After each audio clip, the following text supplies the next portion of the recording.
Hallo und herzlich willkommen wieder zurück auf diesem Kanal hier. Heute seht ihr mal mich in Real Life nach einer sehr langen Zeit. Und heute wollte ich euch einfach mal von dem größten Fehler erzählen, den ich gemacht habe. Und zwar, wie ihr oben schon im Titel gelesen habt, geht es um die Ausbildung und meine Ausbildung im Speziellen, die ich die letzten 3 Jahre gemacht habe. Und ja, wo fange ich an? Und zwar startet das Ganze im August 2017. Ich habe mich nach meiner Handelsschule, also das ist so eine Schulform, die man auch auf der Berufsschule machen kann. Nach der Handelsschule habe ich mich auf jeden Fall dafür entschieden, eine Ausbildung zu machen, und zwar als Kaufmann für Büromanagement. Ich habe dann ungefähr im Januar angefangen, mich zu bewerben, habe viele Bewerbungen geschrieben, viele Vorstellungsgespräche geführt und ja, und die Firmen, die mich angesprochen haben, da wurde ich im Endeffekt nicht genommen und habe mich dann für eine Ausbildung bei mir im Dorf entschieden, beim kleinen Verein. Auf Näheres möchte ich nicht eingehen, aber auf jeden Fall habe ich dort in meine Ausbildung begonnen und in den ersten Monaten war es einfach so, dass man ja die Menschen noch nicht kannte, den Betrieb noch nicht kannte. Man musste sich erstmal ein bisschen reinfinden und so. Und ja, am Anfang war alles gut. Ich war auch extrem motiviert, endlich was lernen, endlich eine Ausbildung machen. Habe dann aber auch recht schnell gemerkt, dass hinter den Fassaden der Menschen ja was anderes steckt und dass quasi die Menschen einem etwas vorgeben, jemand zu sein. Ja, nach so einem halben Jahr habe ich gemerkt, okay, die Gedanken, die haben, die teile ich einfach nicht. Und es ist ja auch so, dass die Menschen dort im Betrieb, sage ich mal, in der Firma, die haben meist nur sich selber und die haben nur diese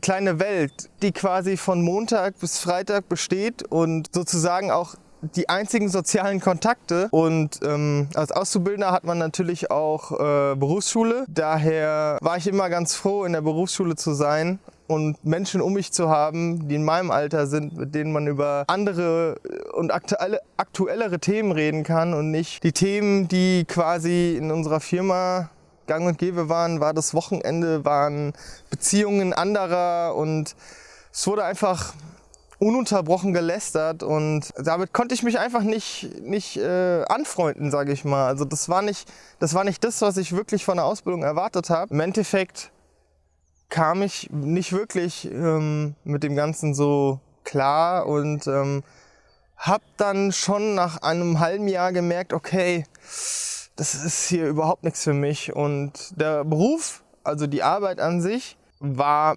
meistens so, dass ich wirklich Kaffee kochen musste und Räume vorbereiten musste für Meetings und Müll rausbringen. Und ich habe da wirklich echt viel gemacht, was überhaupt nicht mit meinem Beruf zu tun hatte.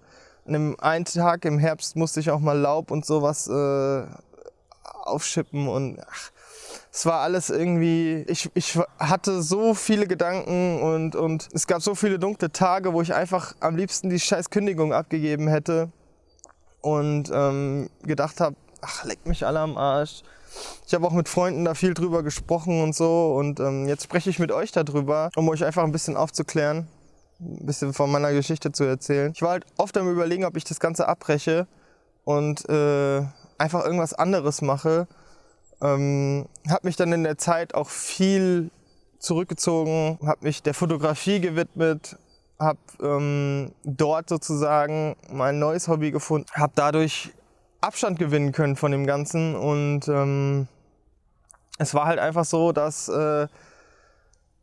ich hatte da wirklich morgens keine Lust mehr hinzugehen. Das war halt auch teilweise so, dass ich dann angeschrien wurde und so wegen Lappalien. Die Menschen in der Ausbildung dort waren sehr cholerisch und deswegen wurde dort viel rumgeschrien und es war einfach der Betrieb war einfach zu klein. Ich weiß nicht, wäre ich vielleicht bei einem größeren Betrieb gewesen, wäre das Ganze vielleicht anders da gewesen.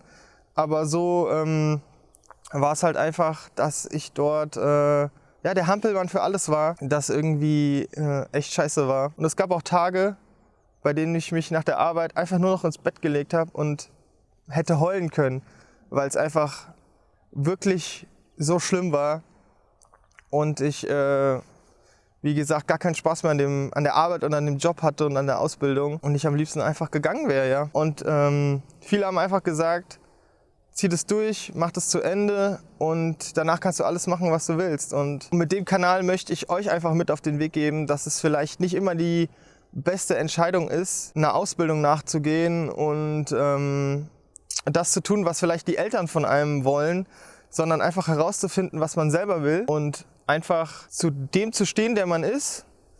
Und das, was man wirklich liebt, dem nachzugehen, sei es malen, sei es Musik machen, sei es fotografieren, scheißegal. Aber uns wird in der Schule nur dieser eine Weg gezeigt, dass wir eine Ausbildung machen, dass wir uns dann 60 Jahre bis zur Rente an den Schreibtisch setzen. Und Leute, das ist nicht das Leben. Wir stehen jetzt hier im Mittelpunkt unseres Lebens, Mitte 20 und haben das ganze Leben noch vor uns und auf das Ziel hinzuarbeiten, dass wir irgendwann mal in der Rente das machen können, was wir wollen. Leute, das gibt's nicht, das gibt's einfach nicht. Es gibt nur das Hier und Jetzt und das müsst ihr nutzen und das möchte ich euch mit dem Kanal hier ein bisschen, also ich versuche es euch näher zu bringen und euch einfach auch mal eine andere Seite des Lebens zu zeigen. Denn mein Plan ist es, mit einem Freund zusammen nach Australien zu gehen für ein Jahr und euch einfach auf diese Reise mitzunehmen und werde wöchentlich Videos machen von all dem, was so passiert und euch einfach im geilen Vlog zusammenschneiden, wenn ihr da Lust drauf habt und will euch einfach zeigen, dass es wichtig ist, seine Träume zu leben und sie nicht vor sich hinzuschieben, um diese vielleicht irgendwann mal zu machen, sondern jetzt ist der Zeitpunkt, um die Träume zu verwirklichen. Und deshalb werde ich euch mitnehmen auf meine Reise. Und das hier ist das einzige und das letzte Video auf Deutsch, denn die nächsten Videos werden auf Englisch sein. Ich dachte nur, eine Einleitung in Deutsch wäre vielleicht besser. Deshalb werde ich euch mitnehmen auf meine Reise und euch den einen oder anderen Tipp vielleicht mitgeben und euch einfach zeigen, wie man seine Reise selber vorbereitet und ohne Organisation das Ganze macht und einfach lernt, ein bisschen selbstständig zu werden und ein neues Land kennenzulernen, eine neue Kultur kennenzulernen. Und ich hoffe, ihr bleibt dabei.